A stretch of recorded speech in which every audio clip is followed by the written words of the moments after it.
Welcome to Outrageous TV Film Review and Preview. I'm Andrew Wright. This weekend, Wicked for Good is released in cinemas. The film is a sequel to last year's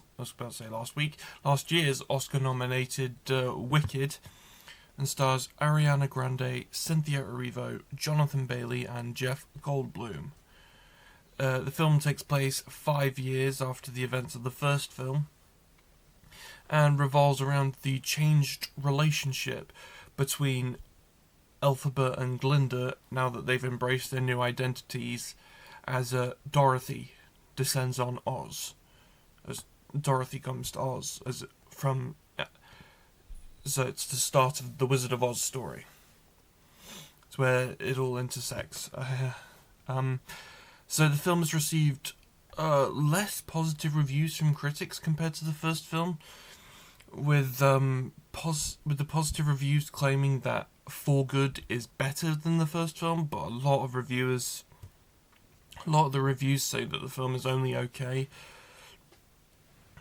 A lot of the reviews I see on my feed, like Deadline, IGN, that type of thing, Empire, the more sort of middling reviews. If you remember my review of Wicked on this program back in March, I said that the film would have been much better off without the musical numbers, because there was some good stuff in there. It's just the first film's long runtime was inflated by extravagant and unnecessary musical performances.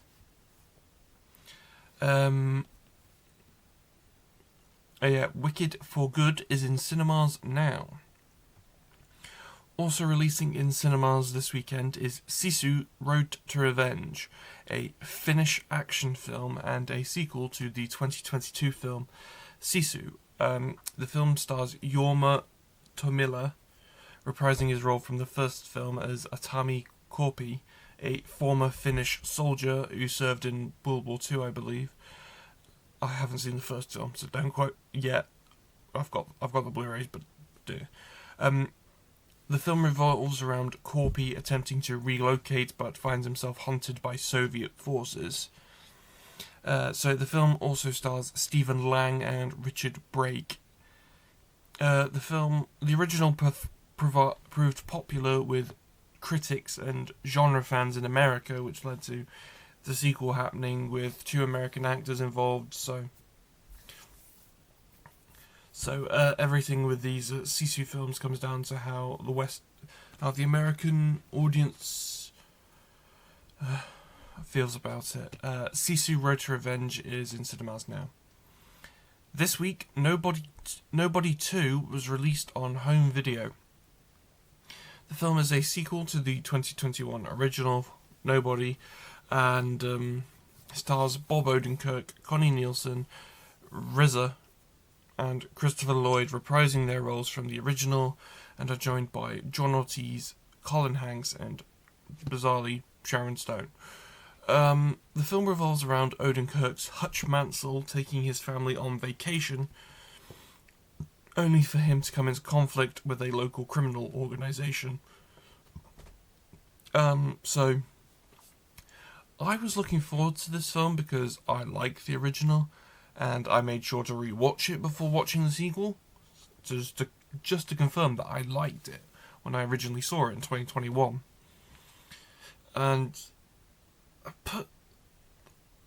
Which is why this sequel is so utterly disappointing. It has the bare minimum of fun fight scenes, but other than that, it has a plot which makes very little sense.